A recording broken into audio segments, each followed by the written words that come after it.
Coworker already dropped the PRD for the email blast, so it's saved in the toolbox and draft, and the summary is single user help self-posted app for composing HTML text, campaign, managing contacts in group, configuring SMTP provider, and HTML provider like Gmail, Yahoo, and custom email provider, and sending or schedule blast all log per recipient in SQLite. Stack, the stack is Node and Express, React, SQLite, React, Node cron job, Docker, and the port is for 301. Review it and run approve when ready. So let's try to review. So if we check in this one, so we have a PRD. So we can check here in the cowork inside. So this is built on June 6. Build length is 8 hours, so human prerequisite, so we need to do this before we approve the PRD. Like choose the SMTP provider to test with the first Gmail recommended. Yung Gmail is the recommended, and we have a password ready, not account password. So we need to set up the Gmail. I think I already set up this one, so I need to locate or retrieve my password. Decided the app port, like this one, if we want to use the most not conflict with the builder app, since our builder app is running on port 300, so we need to use another port like 301.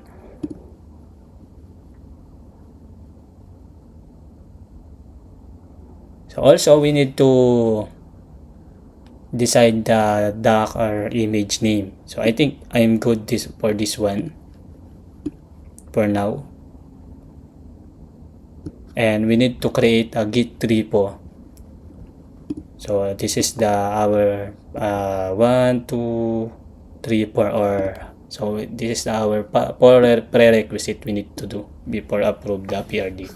So the executive summary. So this is a email blast campaign manager in a single user self-hosted web app for the composing, scheduling, and sending HTML or plain text email campaign to manage contact lists. Configure one or more SMTP server, Gmail, so something like that. So quick start, so open the login and configure, add the contact, campaign, and new subject, and send now or schedule. So this is how we use the application or the email blast, and how we run in locally and using the Docker, and the goal and non-goal. And for the non-goal is the future build, so we need to make it multi-user or team account, and unsubscribe, link auto inject or bounce handling, open click tracker fix, which is so we need to in our page 3 or page 2, sorry. Overall, so this is the architecture. Overall is a simple architecture, data layer, table, group. So this is the database structured.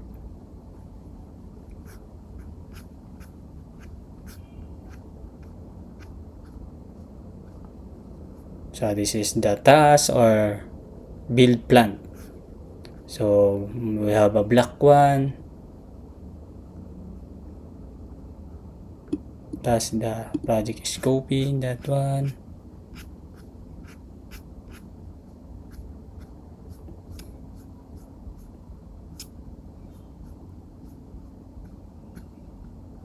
So this is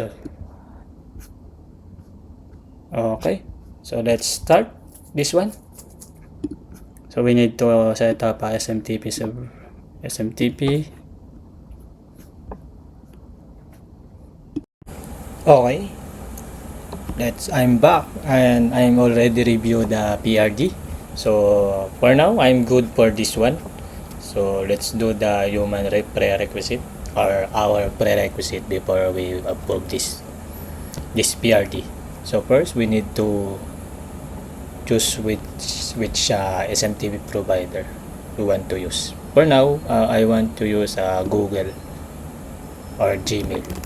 So let's try to visit this one. Okay, so I'm using my Gmail account.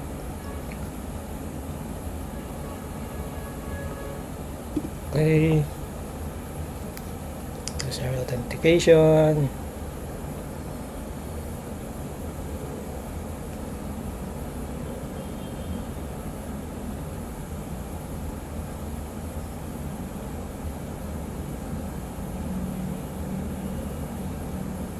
Okay, I already approved.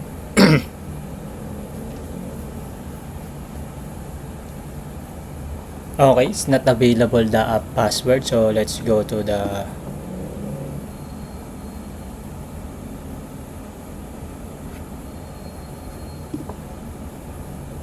we need to enable no not this one. We need to enable the 2FA. So security, this one. So we need to enable this one. As of now, it's disabled, so we need to it's already enabled.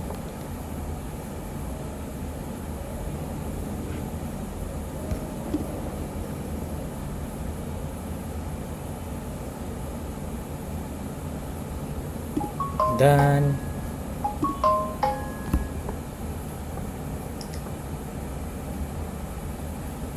Okay, and passphrase, password, and so we need to create a app password. So let's search for the app password. App password, this one. So we need this one. So app name. So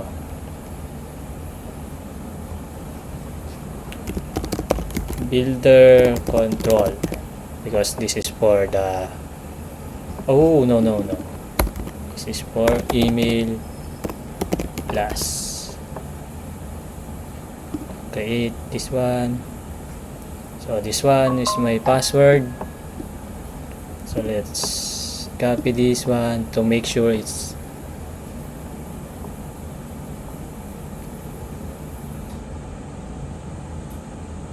okay.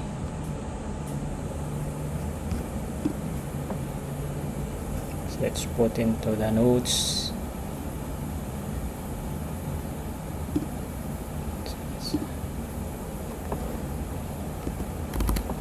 Gmail app password.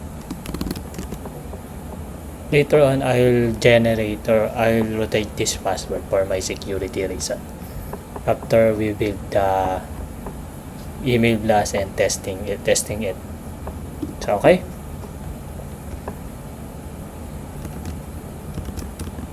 we are done for this one and this one. I think we already done this one since we use this same. And for the port is 3000. I'm good with the 3000, so we can approve the PRD. So let's use the covert skill, approve, and we want to approve the email blast PRD.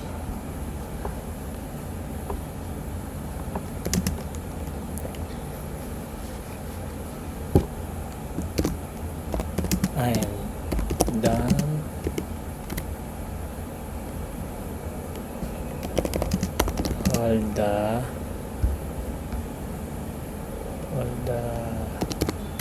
the human requisite.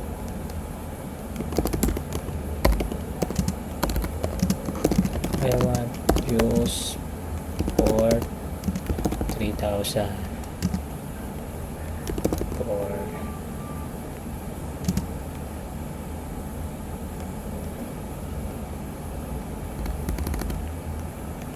to deploy in my local machine.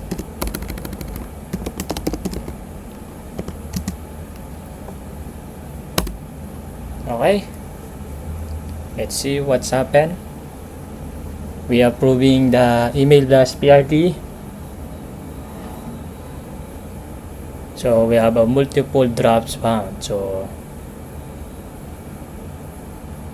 yeah, let's say yes.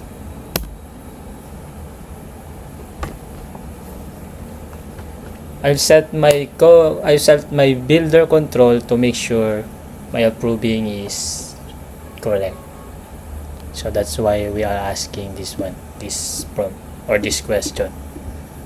Okay, the email blast campaign PRD is already approved and moved to pending or next queue after 30 minutes. So let's check the scheduler. So last run is 10:02, so next run is 10:32. So let's wait on that. So while we waiting, let's see the actual file.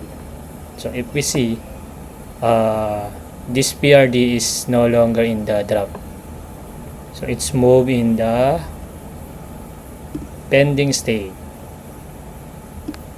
So this one, so this is the old PRD for our builder up based 4.